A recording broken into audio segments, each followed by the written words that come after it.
Hello, everyone. This is Rick with the Cyber Pro podcast, where industry leaders share their insights. It's 5 questions and hopefully under 9 minutes because hackers never sleep. So let's get started. Mike, who are you and what do you do? Yeah, so my name is Mike Britton, and I'm the CISO for Abnormal Security. Prior to that, I was the Chief Security Officer for a financial services company, Alliance Data. And so I've spent the last 25 years doing information security and cybersecurity. Nice. I'm going to start with a bonus question because I'm curious, and I'm sure most of our viewers are too. What does abnormal security do?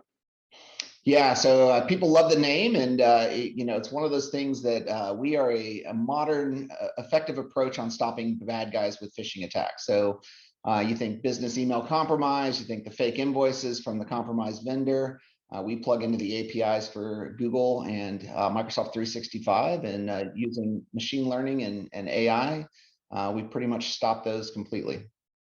That's amazing. And it sounds really cool. So I appreciate that. Thank you for filling me in on that.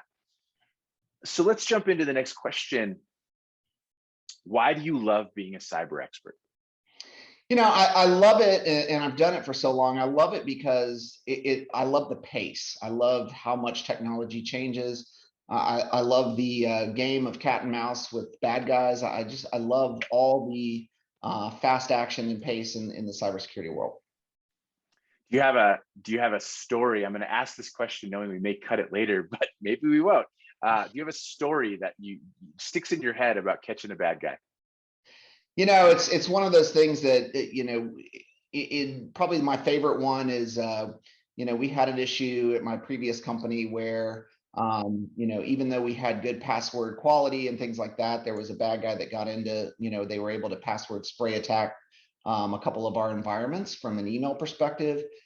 It was great because we kind of saw it happen real time. We saw them log in from Germany, and we were able to take action pretty quickly and kind of stop them in their tracks. There were some other things that we had in place from an email security perspective that kind of thwarted what they were trying to do. They were trying to mass forward emails back out to a Russian ISP. And so, it's kind of neat to watch it as it unfolded and really stop it as it was happening. That's awesome. I know seeing it in real time is so much different than having to respond to it after the fact. So that's a cool story.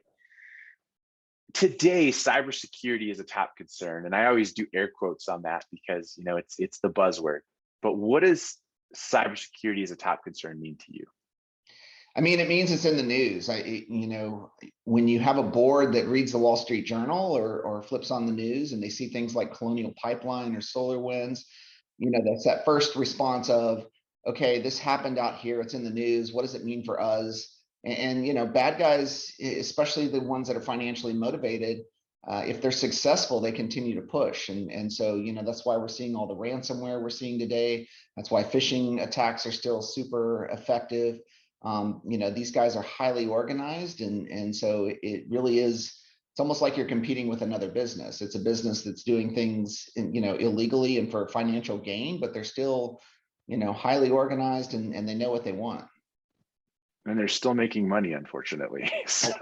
And a lot of it. So, well, share with us a piece of insight that you think other cyber experts and cyber professionals would like to hear. I think probably the biggest insight is while technology is changing and some of the methods for approaching how to stop bad guys and attackers with new technology like the cloud, does require innovation. And, that's one thing my company does now is, we're offering a new approach to solve a problem.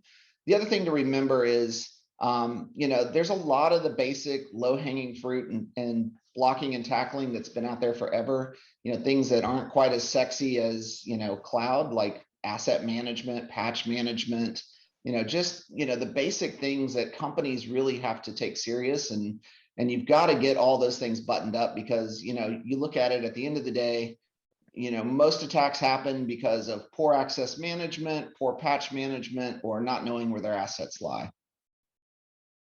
No, and I appreciate that. I think people try to get to this next level of technology, but they forget the foundation. And so that's a great piece of insight. Thank you. What's your favorite piece of retro technology that makes you smile, Mike?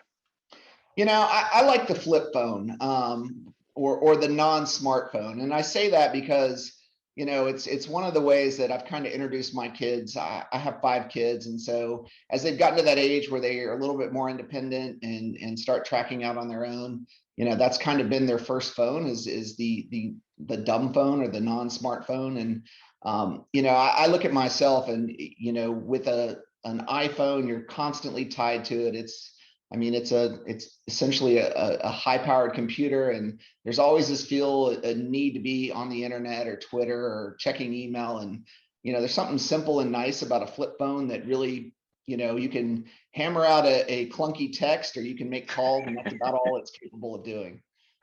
I was just going to ask, do you do it just to spite your children so they have to remember the old ways of texting?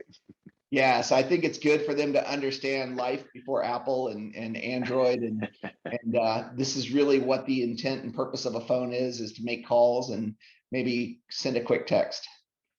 Mike, thank you so much for being on the Cyber Pro podcast. Absolutely, my pleasure. Hey, you did it. You made it to the end. Thank you so much. Check out more Cyber Pro podcast.